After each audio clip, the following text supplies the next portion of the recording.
Hey everyone, welcome back to the 443 Security Simplified. I'm your host, Mark the Liberty, and joining me today is... Just good old Corey, old guy Knockreiner. I'm old and tired and cynical. Someone send Corey a cup of coffee and like a Snickers bar. Let's talk about this same old security crap that happens over and over again because people don't listen to basic advice and it keeps on happening again and again, and we're all in Groundhog's Day and my alarm is going to go off and there's another breach and credential leak and no MFA. Wow, I thought I was the cynical one. On today's episode, we will discuss a recent ransomware attack that Corey is heavily hinting at having a very simple cause and very preventable cause. After that, we'll go over some research into a Docker Hub analysis on a massive amount of malicious Docker Hub. What would you call them? Repositories? Is that how spaceships connect to the International Space Station? Docker Hubs? Yes, this episode from space. But after all that, we will dive headfirst into the Verizon Data Breach Investigations Report for 2024, including some of the key takeaways for this year from data breach and just breach trends that Verizon analyzed from massive amounts of data, including data from WatchGuard. With that, let's go ahead and scroll on in. Scroll through 100 pages trying to find the one random stat Mark is talking about. Yes, let's do that. So let's start this week with an update on a story we chatted about. Man, this would have been in February, I believe, and again in March, where, if you remember, back in February, Change Healthcare, which is owned by United Health, massive healthcare conglomerate in the U.S., disclosed that they had been the victim of a ransomware attack at the time. And the reason we talked about this twice is I think we talked about the initial incident, and then a few weeks later, the threat actors that did this, or at least the ransomware as a service operator, AlphaV or Black Cat, kind of dropped off the face of the earth, and we discussed their little exit scam they ran against their customers. So United Health's CEO, Andrew Witty, testified in front of Congress last week for about 2 hours. I imagine he was sweating through everything he was wearing during that because he was getting a firm grilling. So he testified about the Change Healthcare ransomware attack earlier this year. And the testimony actually gave us a few more interesting details about this incident and the impact it had. So I'll go through a few of the takeaways, Corey, and I'm curious what your thoughts are on some of these too. So the first one, just starting with a timeline, the attack started actually on February 12th, when the attacker used stolen credentials for their initial access to gain access to the organization through a Citrix remote access gateway server. So if you're not familiar with Citrix remote access gateway, it is a server software designed to be exposed to the internet, or at least advertised that way, to enable remote desktop access into the organization. And, on the face of it, this sounds like a pretty important application to secure and prevent unauthorized access to. But then in the case of Change Healthcare, they were not using multi-factor authentication for accounts on this service, which allowed the attacker to steal a credential and log straight in.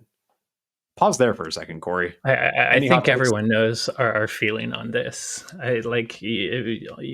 How could you not if you listen to the podcast? Remote management interface. Put it on the internet. Good idea? Probably not. Use a VPN instead. But Citrix portal, Citrix says do VPN. If you're going to put a VPN publicly on the internet, what do? You add MFA. It, like another story does say, it is pretty much cybersecurity 101 at this point. We know that bad guys are targeting, everything's remote now. Even companies that have gone back to work have a lot of remote access.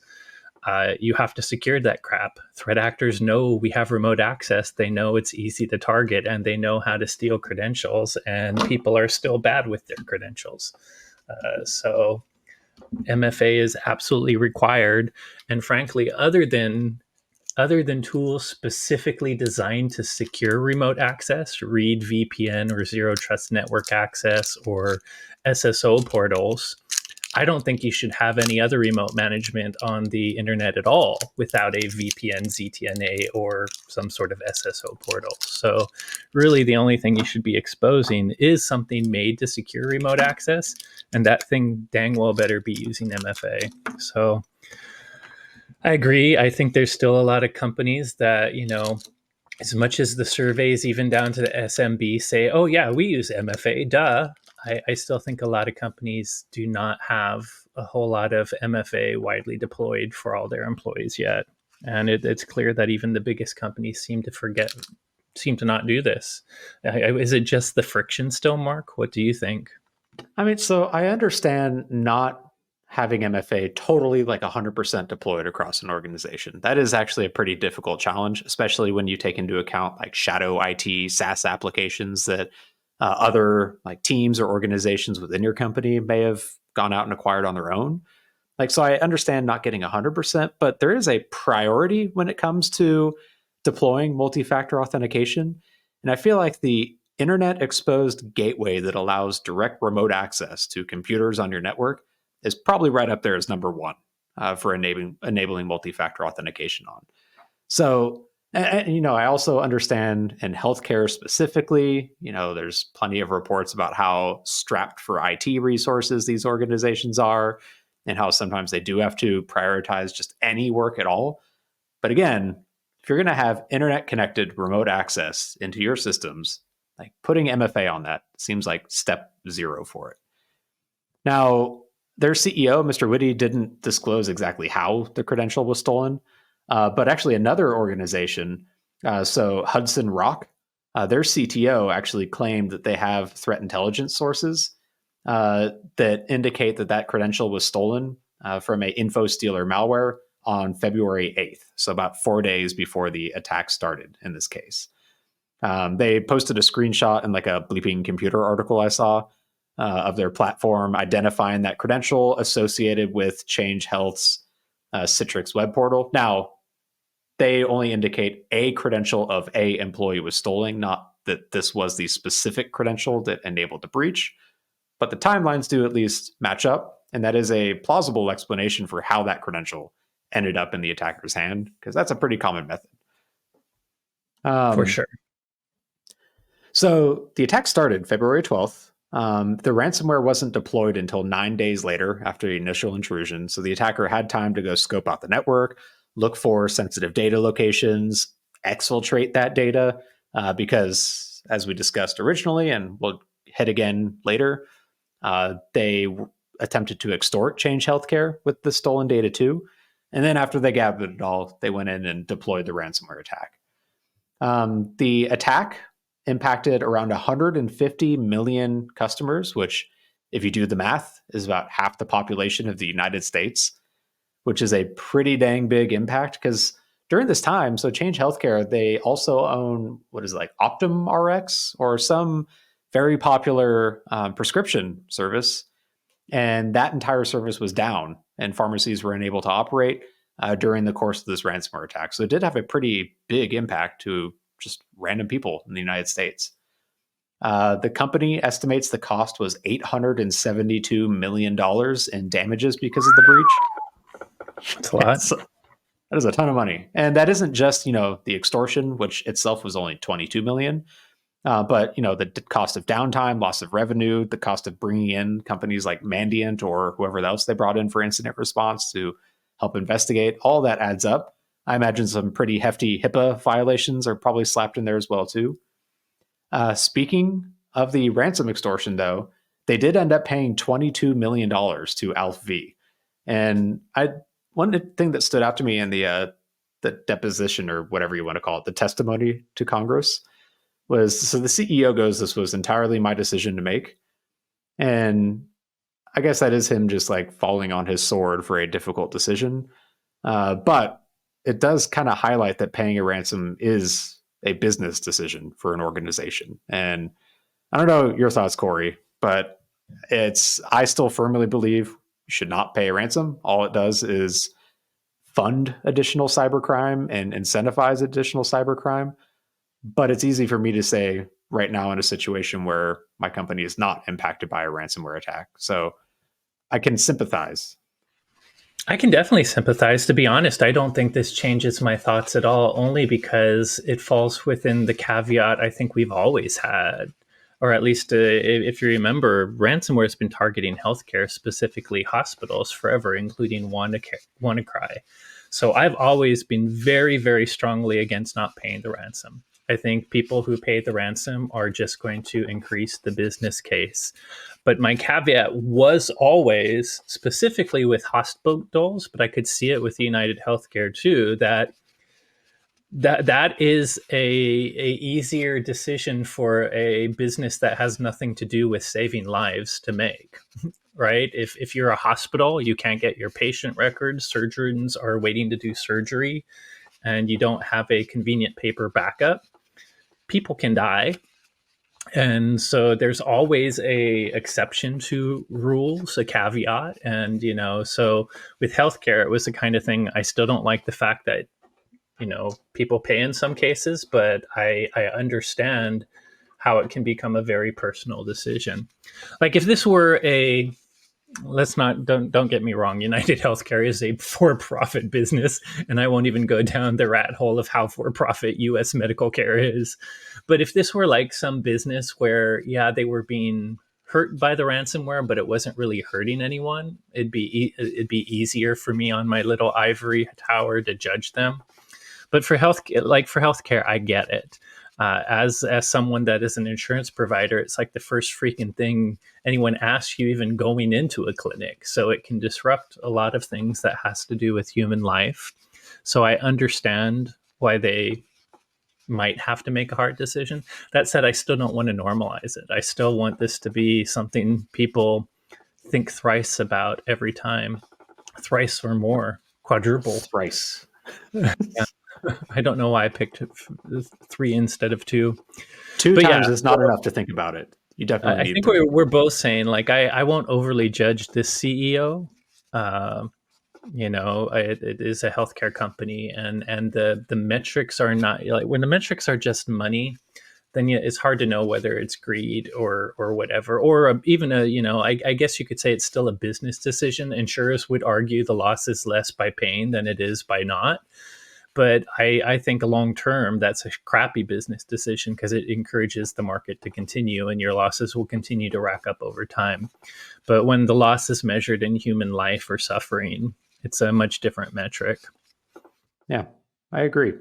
So if you remember, it was early March, we discussed how AlpV, someone had paid $22 million into a Bitcoin wallet owned by them, and we suspected this was Change Healthcare paying their ransom extortion demands.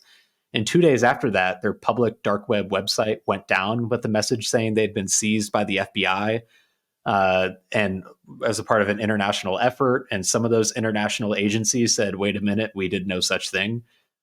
So our takeaway at the time was that they had basically pulled the rug and stolen the $22 million from their affiliate. So it turns out the affiliate in this case actually retained the hospital's data. So after AlpV's exit scam, they kept the data and then partnered with another ransomware operator called Ransom Hub to then go and try and extort the company. And from one of our resident ransomware experts, Ryan, on our Threat Lab team, he gave us a bit of a note here saying that Ransom Hub is a newer group that seems experienced. And his guess is that it's possible they could have some or many of the members from AlpV as actual members of this new group. Or other forgotten or retired ransomware groups, which I thought was an interesting take. How this organization, Ransom Hub, just kind of materialized out of nowhere. And as we have talked about in the past, I have a sinking suspicion that most of these ransomware operators, as they go away, don't permanently go away, and that they most likely come and materialize as another one. So either way, the testimony, it was 2 hours. It was pretty heated as this, I won't say poor CEO, but unfortunate CEO was totally grilled by Congress. And it was interesting getting some of our suspicions confirmed, like the ransomware extortion was paid, and some updates on the timeline and details about the incident. I think if there is one takeaway, it's the one we highlighted at the very beginning of this. just set up MFA on your important systems. That would have protected, or at least made it significantly more difficult for this attack to have succeeded. It's not to say breaches can't still happen with other ways, but I mean, this seems to be just it's the lowest hanging fruit we've seen over and over. Open management, open VPN, no MFA, bam, bam, bam. They've knocked down tons of big companies this way. Don't be like them. Don't be like them. Do better. So, well said. Moving on to the next story. So researchers at JFrog published a blog post last week that had a pretty interesting headline. Yeah, you giggle because their name is a bit silly. They're a good group. We've followed their research before, but I still can't help but giggle every time I hear JFrog. Yep. Anyways, so pretty interesting headline that caught my attention. So they did an analysis of Docker Hub, which if you're not familiar with Docker Hub, it's a repository for Docker images, kind of similar to like other package indexes like npm for Node packages or PyPI for Python packages. It's basically a registry where organizations and developers can post a Docker container image, which is like a fully bundled up micro application. And then maintainers can also post like a short description. Am I oversimplifying it by saying a Docker image is almost like a cloud VM image? Like it's not literally a virtual OS image, but it's like it is an image of a bunch of components tied to something that you can spin up in the cloud, and it can have multiple applications and connections between them that you've set up for whatever thing you're trying to build. Yeah, it is like a little stripped down mini VM, I think is a fair description of it. So on Docker Hub, you can like post your images for other people to go download. For example, you can go download like the Ubuntu Docker image to get a little mini containerized version of Ubuntu, and so on and so forth. So while analyzing all the public repositories on Docker Hub, JFrog found 3 large-scale malware campaigns that planted millions of what they call imageless repositories with malicious metadata all over Docker Hub. And when they did the math, this was roughly 20% of all public repositories on Docker Hub hosted some sort of malicious content. And the vast majority of just all imageless repositories, so ones where they have not actually uploaded a container image yet, were entirely malicious. This is what stood out to me. Like that is a pretty sizable percentage of a legitimate service to be hosting illegitimate or straight up malicious content. So they went through their analysis steps. They said while analyzing newly added repositories, they noticed a pretty common trend over time where you would see more repositories created on a daily basis during the week, Monday through Friday, bit of a dip on the weekends and then a bit more the next week. And it was a pretty flat wave month over month, year over year. But there were these 2 really big spikes they found in 2021 and 2023, where the number of newly created repositories went up tenfold in Docker Hub. And some of them, when they looked at these repositories, they noticed none of them had images actually associated with them. So it was just the kind of entry in the directory itself with some HTML information in there. And when they analyzed them further, they found interesting malware and phishing campaigns leveraging these. So for example, some of them are just hosting like a simple phishing site or a phishing link. They give one example that's advertising OxyContin tablets for sale with a link to a phishing toolkit. But in some of the other ones, they were actually hosting links and automated like dynamic redirectors to malware downloaders, like actual malicious payloads. The malware downloader campaigns came online in 2 distinct rounds, one in 2021, one in 2023, both of them using the exact same payload called freehtmlvalidator.exe. This malware, it's a pretty basic downloader image. It beacons back to a command and control server to get a configuration.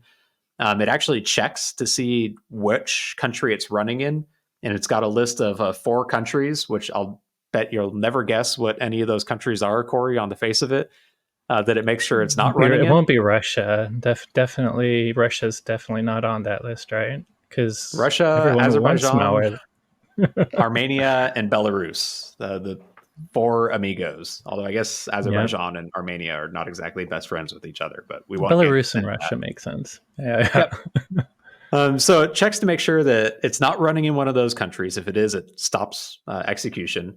It also looks for a few specific antivirus engines too, things like Avast or AVG or even McAfee, and it stops running if it sees one of those on the machine too. But assuming all those checks pass, it beacons back home and goes to download additional malware payloads onto the endpoint. The other campaign they found is what they were calling an ebook phishing campaign, where roughly in the middle of 2021, someone was turning Docker Hub into a pirate ebook library, where they would post like big excerpts of a public ebook, and then a link saying you can go here to go download the full copy of this ebook. Now, that link would send you to a page that ultimately would ask for credit card information to try and maybe get you to pay $2 for this free ebook. In reality, behind the scenes, it was just stealing your credit card info. So JFrog worked with Docker. They've been taking down these repositories and putting in additional protections too. But we've talked about, especially on like our podcasts where we cover like internet security reports, how it's increasingly common for threat actors to leverage these legitimate services to host malicious content. Like ShareHub as a domain where you can go register subdomains and host whatever you want is a pretty popular target.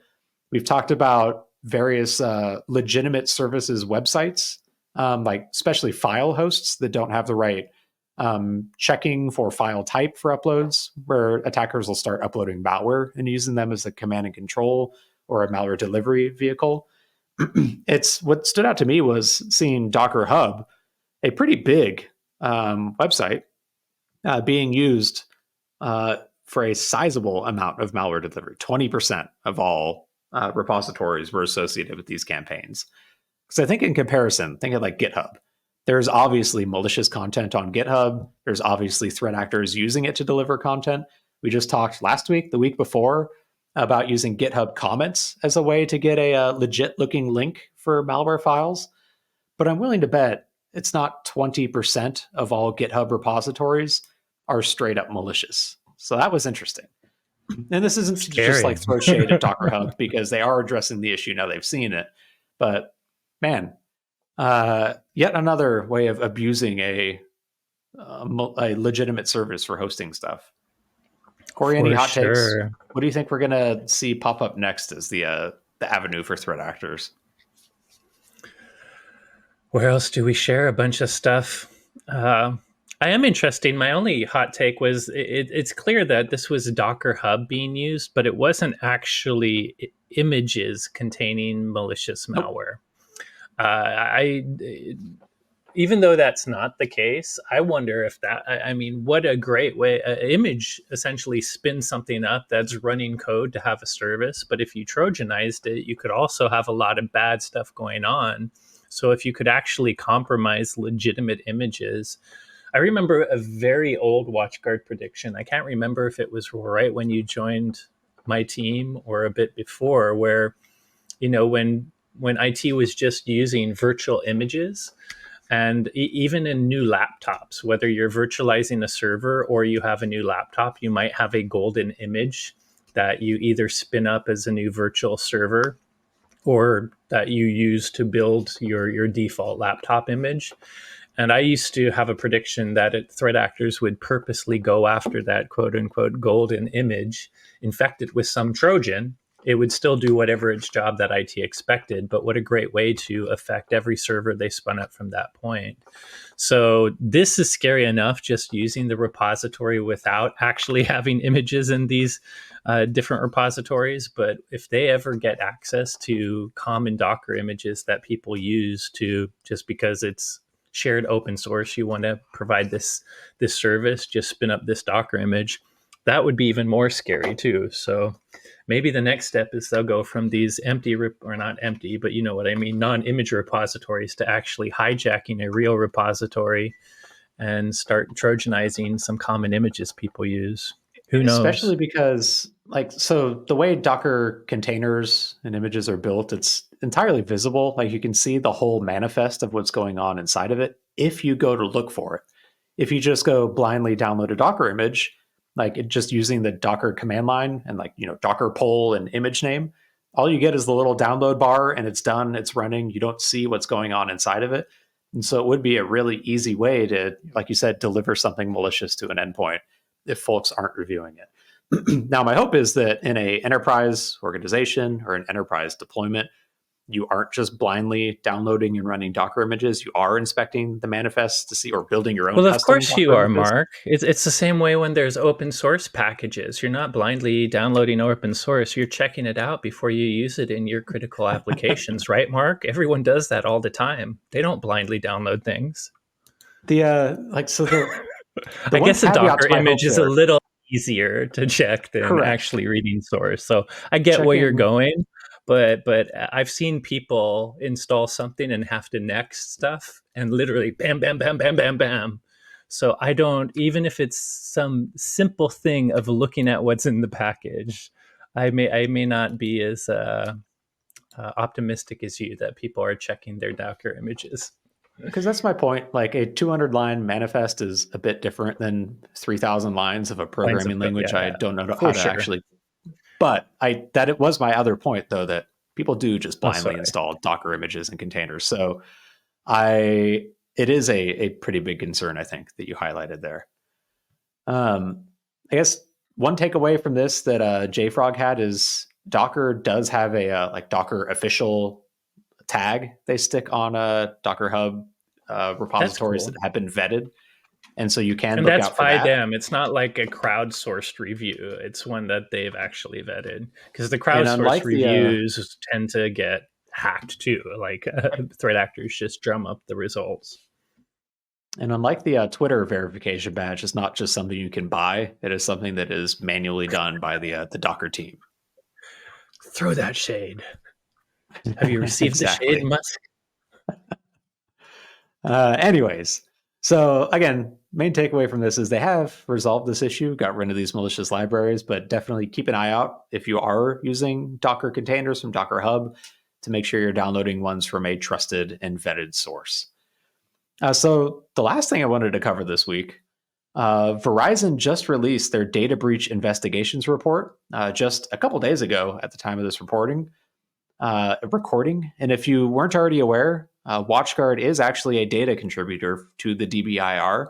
So I wanted to go through and take some time and hit a few of the key takeaways and trends they had.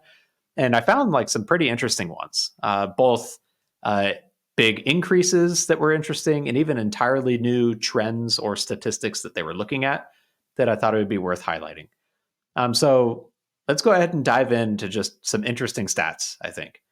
And the first one was 14% of breaches involved exploiting vulnerabilities as an initial access step, which was up 3 times, about 180% from last year. So first, Corey, like, what's your hot take on that one? Threat actors going after vulnerable systems 3 times more this year than in the previous year. Do you think this shows like a lack of patch management from organizations? Are there more vulnerabilities? Are there more serious vulnerabilities? No, if you're asking about my gut, I would immediately go to attackers attacking more. I mean, I have no empirical evidence for any of your suggestions, but my feeling is patch management has kind of been generally meh. You know, there's been plenty of victims that haven't been patching externally. Shodan has proven that forever. And so, I mean, I haven't gone and looked at all the Shodan results, but I'm assuming that the vulnerable servers out there hasn't really exploded or changed much, and they are available and they're out there. Are there more vulnerabilities this year? You know, there's sources we could go to look. They actually do track that, so maybe that's a possibility. But my general vague memory of 2023, at least, there were some big critical things, but it seemed like on average the same. So my curiosity is if threat actors have just gotten more active. I don't really know. What's your take, Mark? They did.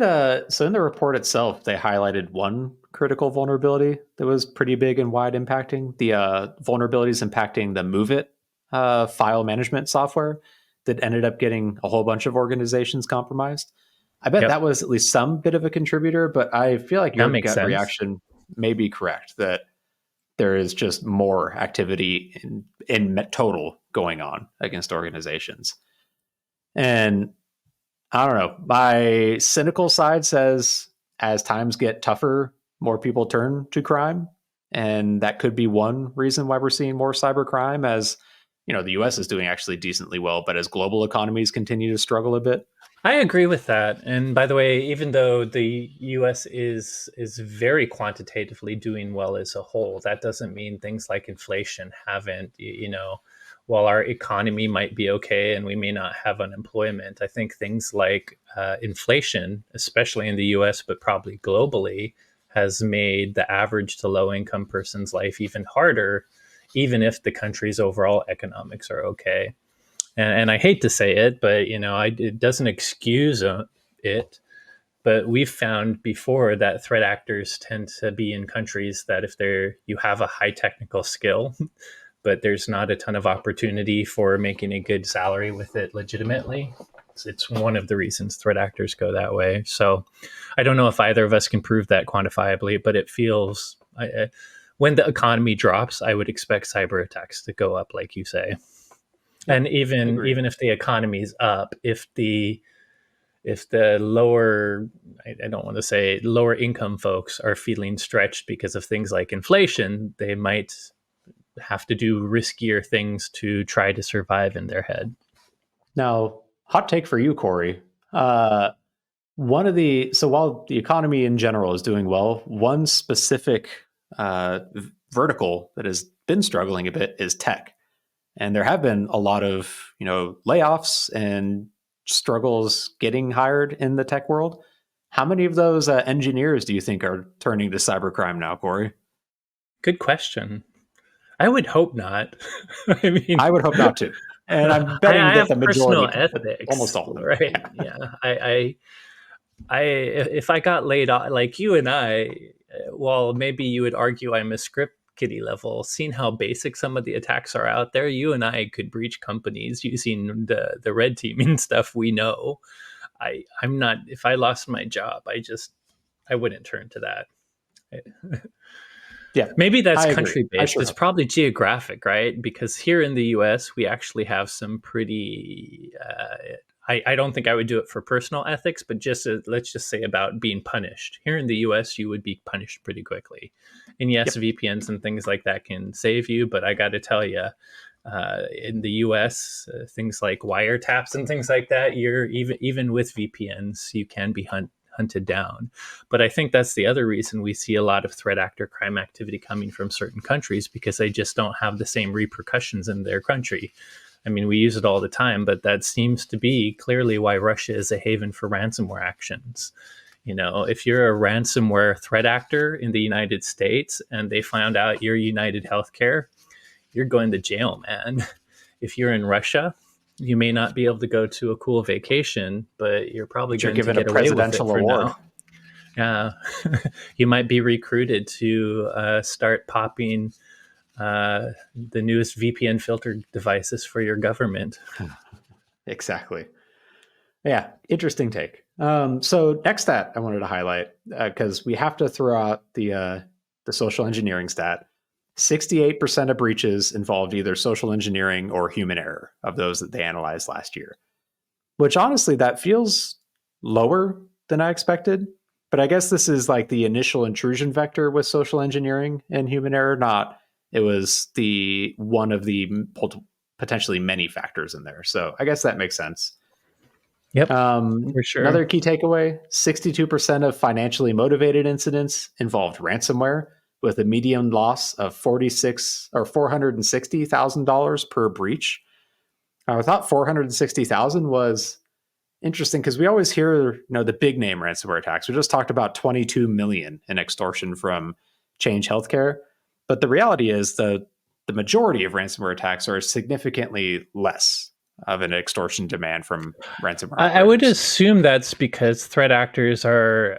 I mean, they're asking a lot for their ransom, but I think they know who their target is, so they're asking a lot but in scale with the target they're going after. So like if you have a Microsoft or something, you're going to ask for tens of millions. But I would suspect that more small to medium businesses would fall prey to ransomware. And that's where, if you're a business making only a revenue of 400,000, they're not going to, or 400 mil, or 4 million, I should say, they're not going to ask you for 40 million in ransom. They'll probably ask you for 150,000 to 400,000. I wonder what would happen if you're a company that only made 4 million in revenue. You lost 52 million, but you were worth $1 billion on the stock market. What would they ask you for then if they ransomed you? I wonder. That's very just specific random story. I don't know, just some random company. Okay. Anyways, so on page 8, there was another stat I wanted to go over, which was 15% of breaches involved a third party or supplier. This one was interesting because it's specifically talking about the attack surface that you expose from like third-party software you use or suppliers that give access to your organization. But the one kind of caveat they put in here was, so of those 15% of breaches that involved a third party or supplier, that also included software vulnerabilities. And so a tool that you deploy that had a vulnerability that enabled the breach. So like that Move It example. And that was an interesting pencil out I had because I want to, like when I think of third party or supplier, I think of, like the Target breach, where it was the HVAC vendor that got compromised. They use those credentials to then go after Target and steal payment card information. I don't typically think of, I got a license to software XYZ. It had a vulnerability, and that allowed the threat actor in. I consider that more of like an internal breach from the software I manage. So that, I don't know, what's your take on that, Corey? I thought it was an interesting bundling software vulnerabilities into that. Well, what's weird, because I kind of, we talk about a class of vulnerabilities that I call digital supply chain breaches. And I kind of can go both ways on them. A digital supply chain breach can be a third party's system in your system that had higher privilege that was the door in. And to your point, that could be just software you use that had a vulnerability, aka SolarWinds or Orion. But I also consider the HVAC case at Target kind of a digital supply chain breach too. In this case, it was an external partner, but it was a digital tool that Target exposed for accounting purposes for that HVAC vendor to use, that gave a third-party partner more privileged access into Target systems. Very different technical things, very different types of partners. One is just software you use, and one is just a partner you have. But in my high-level head, I call both supply chain breaches. And I just add the digital because it has nothing to do with manufacturing or the people themselves. It has to do with some digital tool that gives that partner more privileged access into your organization. Either way, I wonder if, depending on how they define it, like is 20, I feel like the supply chain problem is really bad. So is under 20% actually as bad as I think? Or are they maybe leaving out some types of what I consider a supply chain breach in that stat there for what they are calling the third party breaches? Yeah, I think that's fair. And so they actually added an entire category that they're calling supply chain interconnected breaches, starting on page, 14, I believe, is where the main stats are, where they describe like of breaches involving these third party interconnected supply chains. They said around 90% of them involved exploiting a vulnerability, so vulnerability in the component from that supplier. Around 80% of them resulted in a backdoor or command and control connection to the victim in this case, and only around 10% of them involved stolen credentials. So if you remember, 68% of global breaches involved social engineering of some sort or human error. When it comes to these like ones initiated from a supplier or third party, only around 10%. Exactly. Yeah.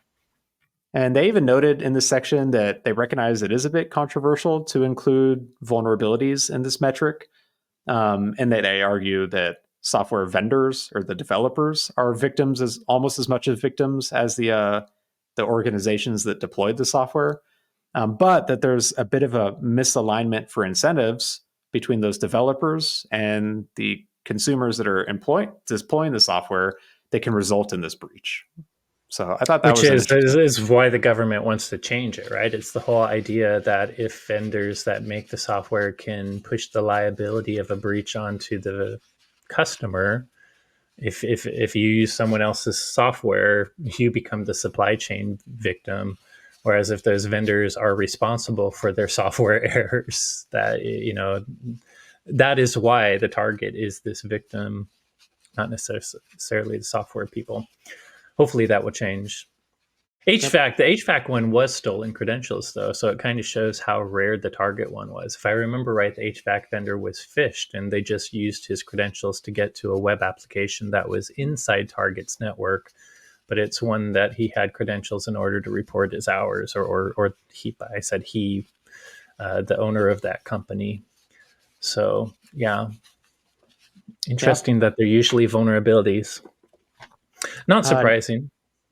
I mean, not surprising that's either. for most of the ones we've seen a long time in the past few years have been some vulnerable code from someone that lots of companies use. Yep. So on page, this would be 16, they go into a few details about the category of threat actor going after organizations that they analyzed for this report.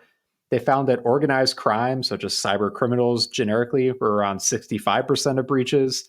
End users, so this would be employees or contractors, were doubled from 11% to around 26%. And state-sponsored threat actors were about 5% of all breaches By reported. definition, does the end user also mean an inside attacker, or could it just It be does, yes. someone that's mad at the company on the outside, but not an organized criminal?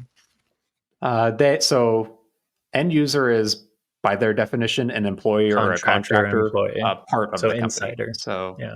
like an external singular threat actor would still be crime in this case, or potentially other, actually. I'm not sure, but not end user per their definition.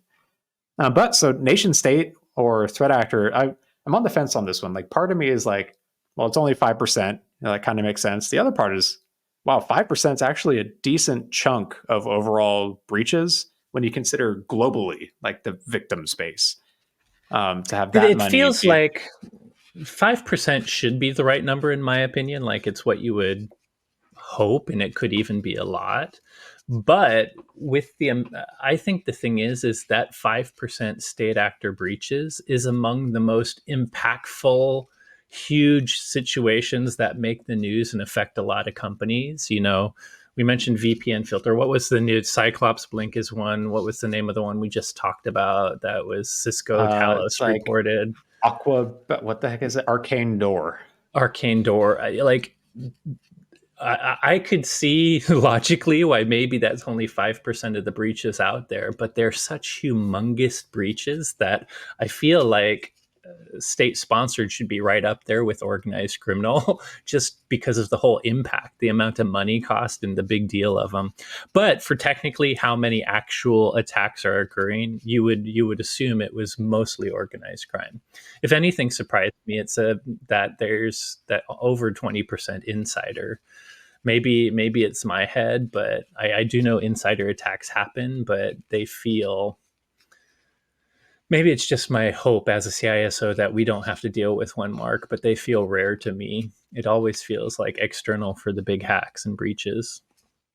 Yeah.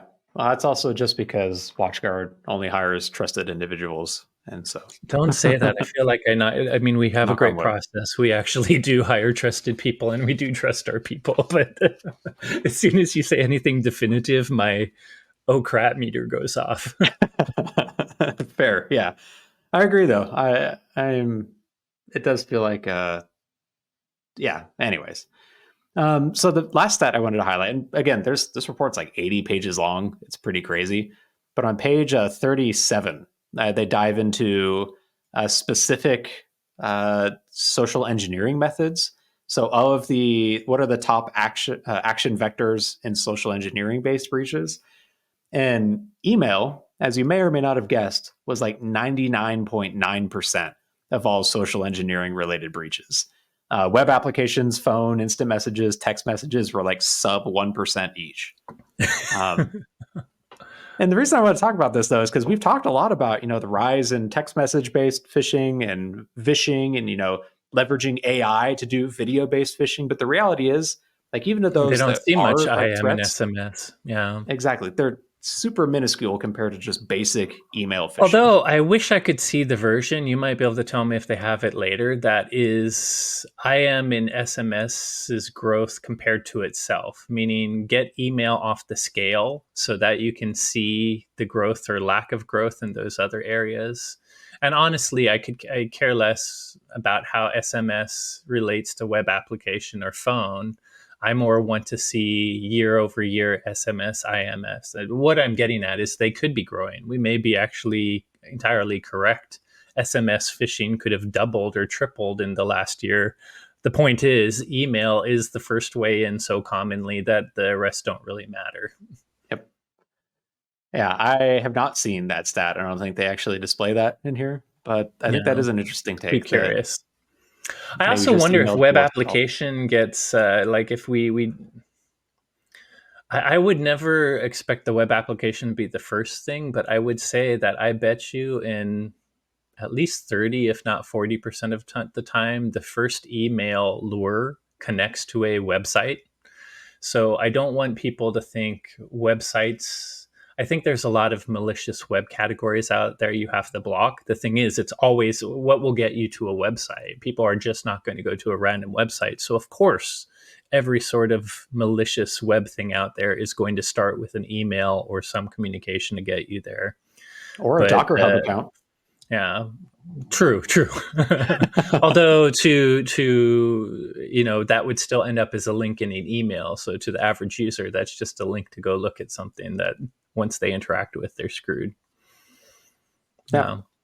Either way. So I was wrong. It's not 80 pages. This report is 100 pages. Yeah, it's more. I scrolled down too much and I quickly got to 60.